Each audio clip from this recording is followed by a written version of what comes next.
Broadcast. Okay. Good afternoon, everyone. We'll give everybody a few minutes here just to log on.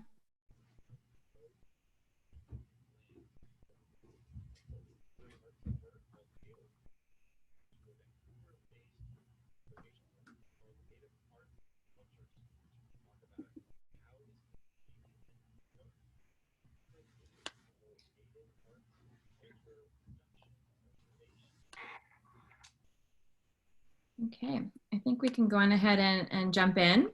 So thank you for joining us today for our Mulberry Talent Partners Workshop. We're so happy to have you here. Today we are joined by Lauren Francis. She's the founder and president of Mulberry Talent Partners, and Jessica Porter, who is the vice president and partner at BPG Wealth Management. And I'm Laura Back. I'm the operations and marketing director for Mulberry Talent Partners.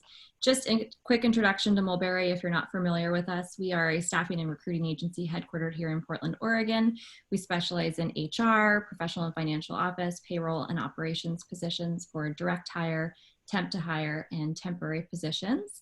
And then we have been doing these bi-weekly workshops every other Thursday since April, and we have a few really good ones coming up, so we will email you and invite you to those as well.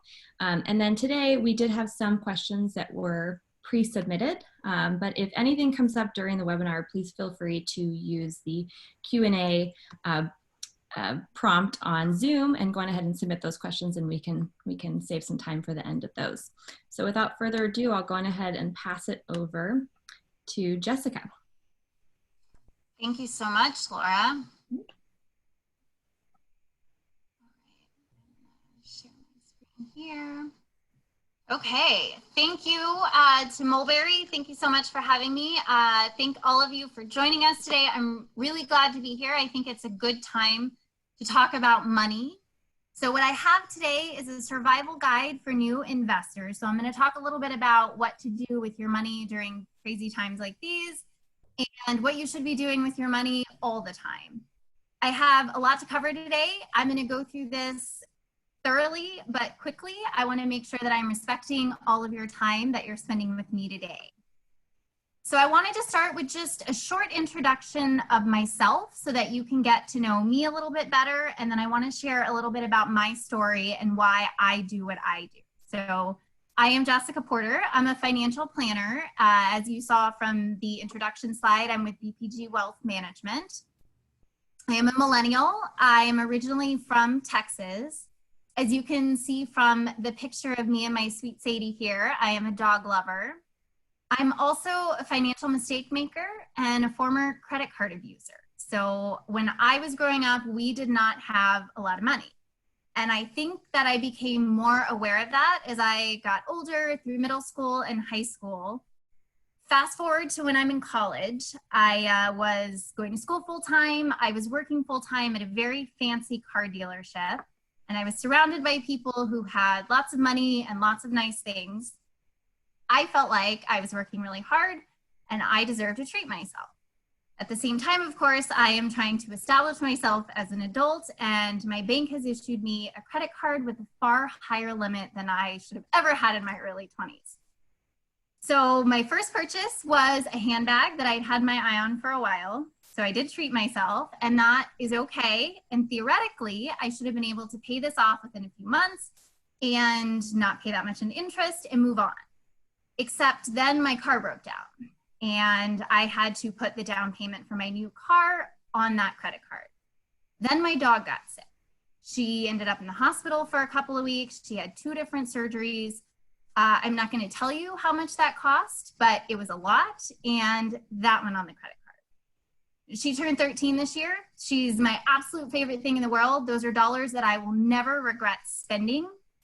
But what I wish is that I had had somebody to tell me there's a better way to do this. To say, don't put this on a high interest rate credit card. You should have an emergency savings account.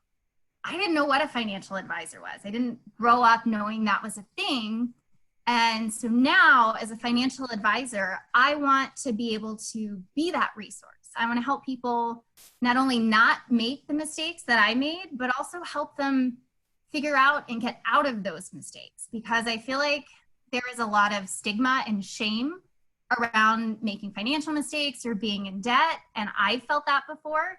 And I want to make sure that I can help people and understand that you have to face these things and talk about them in order to figure it out. So what I'm going to go through today are 4 things that you should be doing with your money right now, and then 1 thing that might be on your wish list or something that you want to be doing. So number 1, you have to track where your money is going. If you do not have a good handle on what is coming in and what is going out, then you cannot make good decisions with your money. So number 1, you have to understand your income. Are you being paid W-2 income? Do you know what your withholdings are? Do you have any other income coming in? Is it 1099? What are you paying in taxes? You want to make sure you understand what you're taking home and what you have to spend every month. Then you want to create a realistic budget, which of course is everybody's favorite thing to do. This is a template. It is a loose template. Obviously, we understand that everybody's families and lives and situations are very different. So we recommend having somewhere around 30% as your housing expense. 30% goes towards necessities. This is going to be utilities, insurance, food, things you need to live. Debt payoff should be about 15%. Savings about 15%. And I'll go into more detail about actually what goes into that savings. And then unfortunately, the smallest part goes to fun stuff, and that's about 10%. Again, I want to say this is a template. I understand this doesn't work for everybody. For a lot of us, housing ends up being upwards of 50% of our total budget, especially in places like Portland. So again, this is just a really good place to start. It's mostly about understanding where your money is going and paying attention. You also want to review periodically. So I will be the first to admit, I do not look at my budget religiously every day, every month, every 6 months even. I understand what I have coming in. I understand what I need to spend every month to live and where my savings goals are, and then what's left over that. So again, it's really just about being aware. You also want to make sure you're updating as things change. If income goes up or income goes down, you need to adjust accordingly. Same thing with expenses. If you're paying something off or taking on a new expense, you want to factor that in as well. So how do you track your budget? Apps are going to be usually the best and easiest way to do that. Excuse me. So there's several different apps that you can use. Mint is the most popular. You're probably familiar with that. So it's a great way, especially if you built your budget, to create your goals and make sure that in each category, you're not going over that. Pocket Guard, this is great for simplifying. Essentially what it says is you have a certain amount left in your pocket at the end of every month, and that's what you get to spend on discretionary. YNAB, or You Need a Budget, is based on zero-based budgeting, meaning every dollar that comes in is accounted for somewhere. Some people really like this system. This does take a bit of an investment, so the cost of this app is either $84 a year or $12 a month. They do offer a trial period, so you can test it out first. And then Good Budget. So again, you can sort of portion out your income towards different categories. This is also really great for families or couples that are trying to budget together, because you can link multiple devices to the same account. So if you're trying to do household budgeting, this is going to be a great option. Number 2, what you should be doing, other than first track your money, second, you have to prepare for something to happen. And I think these last few months have been a great example of why we need to prepare and have an emergency fund. So in building your emergency fund, the first thing that you should do is calculate your necessary monthly expenses. So this is your housing. These are, again, the things that you need to live every month, your utilities, your car, your food, and then your debt payments. Generally, we recommend leaving out savings and discretionary, assuming if it's an emergency, you're not putting money towards those things. You want to have savings of 3 to 6 months of those necessary expenses. So if you are healthy, if you have a working spouse, or you have income coming in from somewhere else, you have no children, 3 months is generally sufficient.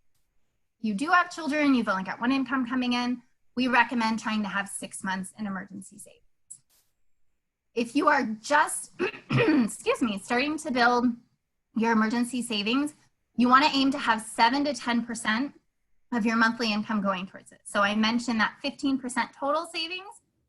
To start with, if you don't have emergency savings, 7 to 10% of that should be going here. And that is a large chunk That's because this is really important. You have this, that means you don't have to do what I did, which is go to your credit card for emergencies. And I will share with you that my sweet girl was diagnosed with cancer this year, and she's been going through chemo, which has also been very expensive. And I had an emergency fund, and I had been able to cover that from my emergency fund versus going to a credit card like I did for the first time. So we get older, we make better decisions, and we do better things. This emergency savings account should be your most liquid and accessible. We don't really recommend investing this. You want to have it available at any time, and you want the lowest amount of tax consequences. So if you put this into your bank account, that's good because it's liquid and accessible. However, we also know that your bank account is going to give you maybe 0.01 in return, which is essentially nothing. So there are different options where you can put your emergency savings, and those are high yield savings accounts. So the majority of these do not have any brick and mortar, and that's why they're able to offer higher yields because their overhead is a lot less expensive. So you can see we've got anywhere from 0.9 to about 1.1%. These are based on interest rates, so they can fluctuate. So you can see these are as of 7/16. They will go up and down, but even 0.9% is better than 0.01%. Number 3, you have to pay off your debts. This is something I'm intimately familiar with. What you need to do first is create a list of all your debts. And this can be a sort of come to Jesus moment where you actually have to sit down and face all the different debts that you have and how much you owe. You want to analyze. I always think it's important to see what's good debt versus what's bad debt. Good debt being maybe student loans where you're investing in yourself and the idea of you can parlay this into more income to create a better life. Bad debt, of course, is going to be that high interest rate, that revolving credit card debt. Then you decide which strategy you want to use for payoff. So there's 2 that are the most popular that we see people using. The first is the snowball method. So you take all of your debts, you list them out, you go from lowest balance to the highest balance. Pay the minimum on all the debts except the one with the lowest balance. And then once you pay that off, then you move to the next one and the next one and the next one. So it sort of snowballs. This is a great option because you can see wins more quickly. If you have 500 versus 5,000 in debt, you're going to be able to pay that off a lot more easily. And it can create that momentum to keep you going until you get through all of your debts. Then next is the avalanche method. So again, list all your debts, but this time you go from highest interest to lowest interest. And then you take all your, pay your minimums, take all your money, put it towards the debt with the highest interest. And then once you pay that off, roll to the next one. So this is great because in most cases you end up paying less interest. It can be tougher to see those wins more quickly because, you know, depending if your highest interest rate is also your highest amount, it can take a little bit longer to chip away at that. One is not better than the other. I've done both for my clients. It really just depends on what works best and you feel most comfortable with. The golden rule here, do not accumulate any more. If you are paying off your debts and still accumulating, it's like digging a ditch while somebody's filling it at the same time. You're just not making any progress. I also think it's really important to understand psychologically why you've been accruing debt, because generally there's a reason behind why you've been spending this money. In the spirit of being vulnerable, I will share that for me, I really enjoyed shopping and I loved having something new to wear to work. It would give me a great feeling. It would make me feel really good about myself. And to be able to realize that was instrumental for me in being able to make the changes and actually be able to pay these off. And I will share that I am very proud. As of about a week and a half ago, I am completely credit card debt free. It obviously took me a little while to fix some of the mistakes I made, but I have gotten there. I use the avalanche method personally. That worked for me, but again, it really just depends on where you are. So how do you pay these off? Or how do you track paying these off? I'm old fashioned. I just literally used a spreadsheet and listed all of them out and deleted as I paid them off. But if you like apps, there are some different options. So Changed or Change Ed is great for student loans. So it's like Acorns where it rounds up your spending and then it takes that money, puts it into an FDIC insured account. And then once you reach $100, then it'll actually put that towards your student loan. So not a standalone method, but a really great option to continue to chip away at those. Debt-free. So this is a great option if you want to list all your debts, and then it'll compare snowball versus avalanche, how much interest you're going to pay, what the best option is. It's also got some calculators and things like that in there. Debt payoff assistant, this shows progress. It actually shows like a progress bar, which I feel like for those that are visual is a really good option. It'll also show you total interest paid, total interest saved, debt payoff dates, things like that. So you can really track where you are. And then tally, this is a little bit more involved. This is for people who have high interest rate credit cards with higher balances. Maybe they're struggling to pay those off every month. So essentially what it does is extend you a line of credit, usually lower interest rate, and then you actually pay tally and they now pay your credit card. So you do have to have a minimum FICO score for this. You do have some eligibility requirements. Again, it's a little bit more involved, but if you feel like you're in a place where you just can't get on top of things, this can be a great option. Number 4, you should be saving for retirement. So there are different kinds of accounts that you can save or invest in. The first is pre-tax. This is what people are most familiar with because this is going to be an IRA or that 401k, 457, 403b, that retirement plan offered through your employer. So no taxes are paid. You get to take the full amount of money. It goes directly into this investment account. It gets to grow tax deferred until you retire. And then when you take that money out, the total amount that you take out is taxed at full income tax rates. The next is tax-free savings. So this is Roth IRA, Roth 401k, complete opposite end than the pre-tax savings, the 401k, where in this case, you actually pay those taxes, chop that off the top, all that, the remaining money goes into the Roth account. So now it grows tax-free so that when you retire and you pull that money out, the entire amount is tax-free. There is a stipulation. If you are under the age of 59 and a half, you'll pay a 10% penalty on the growth in that account. You also have to have the account for 5 years to pull it out tax-free or penalty-free. And then after tax savings. So this is going to be if you're buying any individual stocks, if you're going and getting a brokerage account, direct account online, this is going to be after tax, meaning you invest with money you've already paid taxes on. It now grows in the account, and then you pay taxes only on the growth in the account. And as long as it's been over a year, you will pay capital gains tax rates, long-term capital gains, which generally are going to be lower than income tax rates. This is going to be your most liquid investment account. The other two really should be for retirement. So this after tax, if you have something maybe a little more short term that you're saving for, or if you're somebody who maybe wants to retire early, if you retire at 55, we can't access those other accounts maybe until 59 and a half. This is a great bridge option too. So we recommend trying to have money in all of these buckets because it's going to create the most efficient tax diversification when you do take that money out. So how should you be saving within those accounts? So as a reminder, 15% total savings goal, 7 to 10 into your emergency savings if you do not have that established already. And then the first will be pre-tax. So if you have an employer that is offering a 401k plan and they have a match, contribute no less than the match. If they're offering you 4% and you're putting in less than that, you're leaving free money on the table. Nobody else is going to give you free money. So make sure you're taking advantage of that. Then once you get to that point, if you have maxed out your savings, then you've maxed it out. If you still have some, then we recommend contributing to your Roth IRA. If you can max that out for the year, that's great. Otherwise, then just whatever the remaining savings amount that you have left. And then if you have room in your budget after that, then that after tax savings.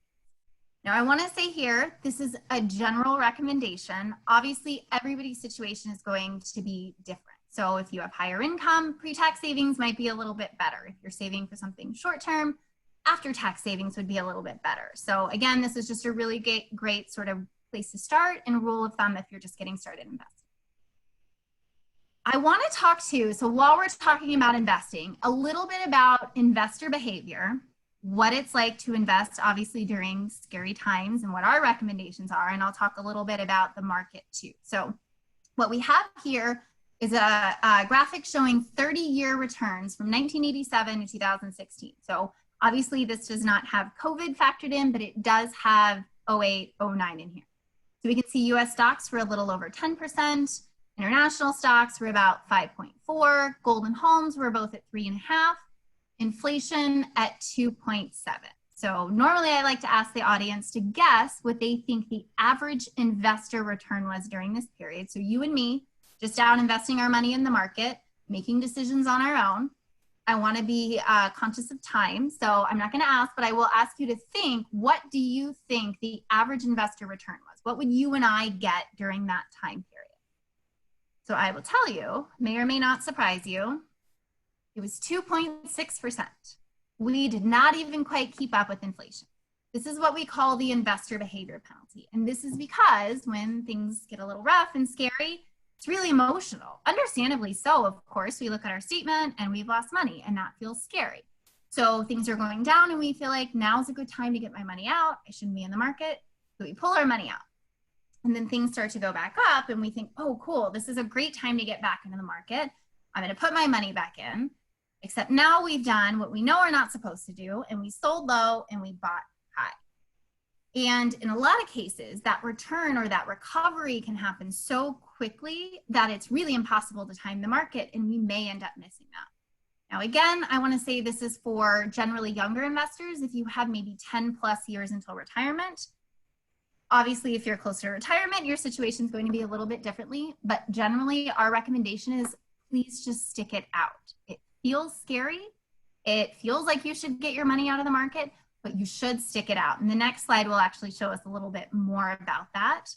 I will add here too, it is actually a good time to invest. As counterintuitive as that feels, that you don't want to get your money in the market, when it's down, that just means things are cheap. So if you're going to the store and you're buying something, it's on sale, you're a lot more likely to buy it. Think of that as the same way for stocks and in the market. You're buying cheap and on sale. So if you can, it's actually a good time to invest. So keeping things in perspective, this here shows some different declines of the S&P over the last 35 years or so. So we can see that US stocks went down significantly during all of these. If we use the financial crisis, for example, 07 to 09, the US stocks were down almost 57%. That is scary. If we looked at our statement or watched the news that day, it might have freaked us out a little bit. But if we hung on for the next 12 months, the market was back up 68%. So not only did we fully recover, we gained a little bit more than that. Another example or visual of why you should stay invested. So over the last 20 years, 24 of the 25 worst trading days were within 1 month of the 25 best trading days. So that, again, it's so hard to time the market. If we pulled our money out, it would have been almost impossible to try to get back in before we saw those best trading days in that recovery. So you can see here from a 20-year time period from 2000 to 2019, somebody had stayed invested and just rode out those waves. They'd have over $300,000. They had only missed 10 days. They would have over $150,000 less. And if they missed 25, they would have significantly less than that. So again, if you can, stick it out. It is usually going to be worth it. All right, so saving for a big purchase. This is number 5, and the one thing that might be on your wish list. Saving for a big purchase, that can include if you're maybe saving for a first home or even a second home. Perhaps you want to go to grad school and you need to save for that, or you have children you want to save education for. Maybe you're going on vacation. Obviously not right now, but it's a good time to save for that. The rule of thumb, if you're purchasing in less than 2 years, a liquid high yield savings account, so the one I talked about earlier, that's going to be your best option. We don't want this to be tied up because you're going to be using it soon.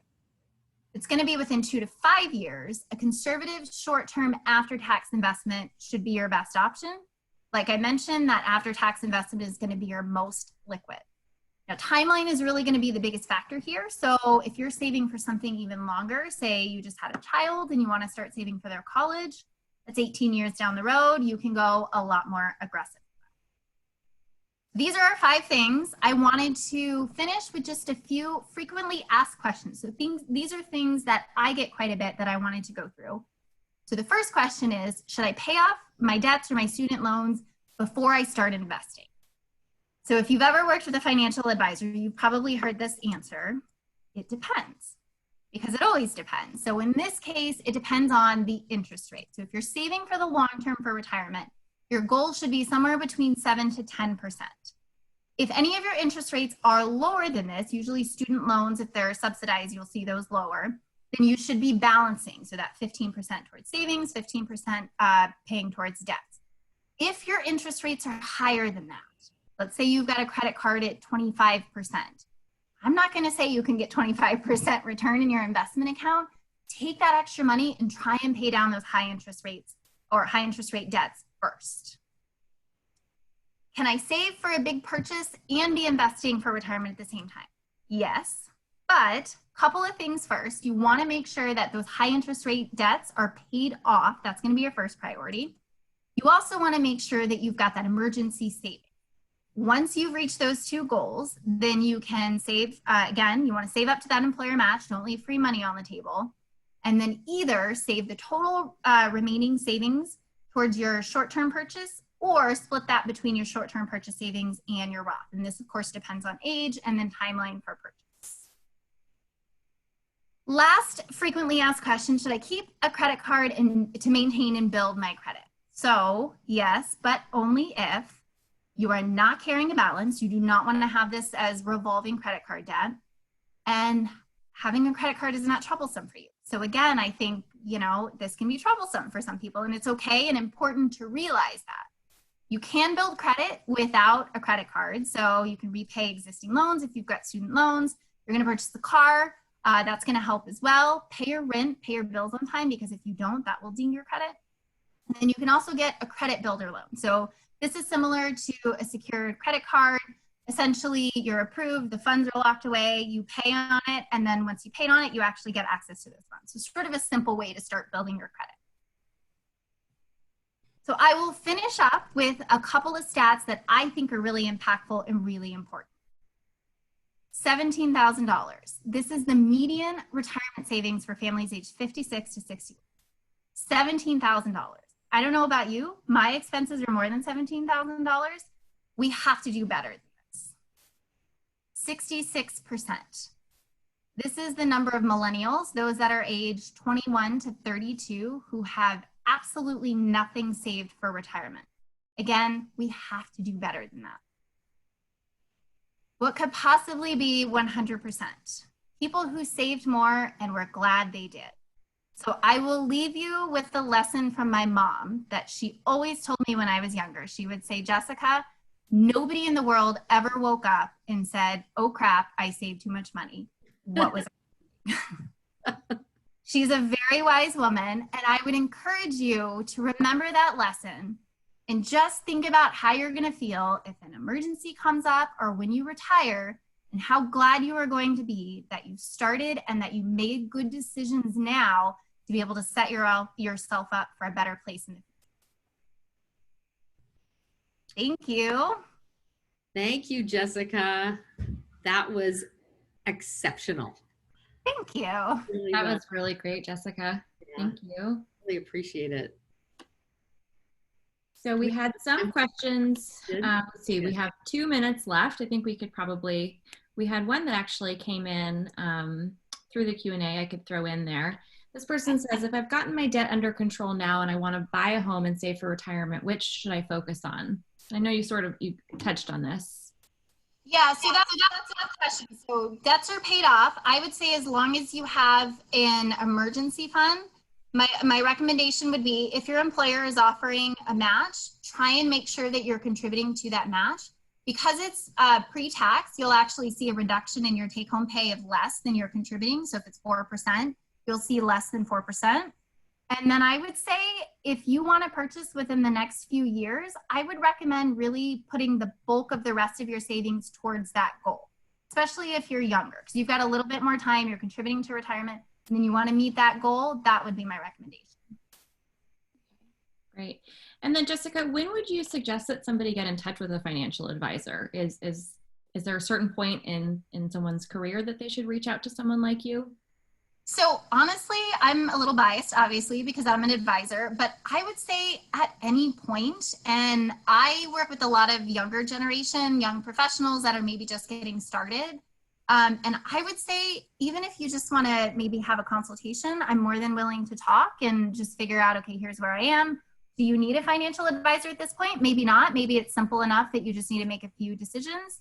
But I would definitely say once you start working, you've got income coming in and you're ready to start saving, or you have any maybe sort of purchase goals, you're getting married, having kids, things like that.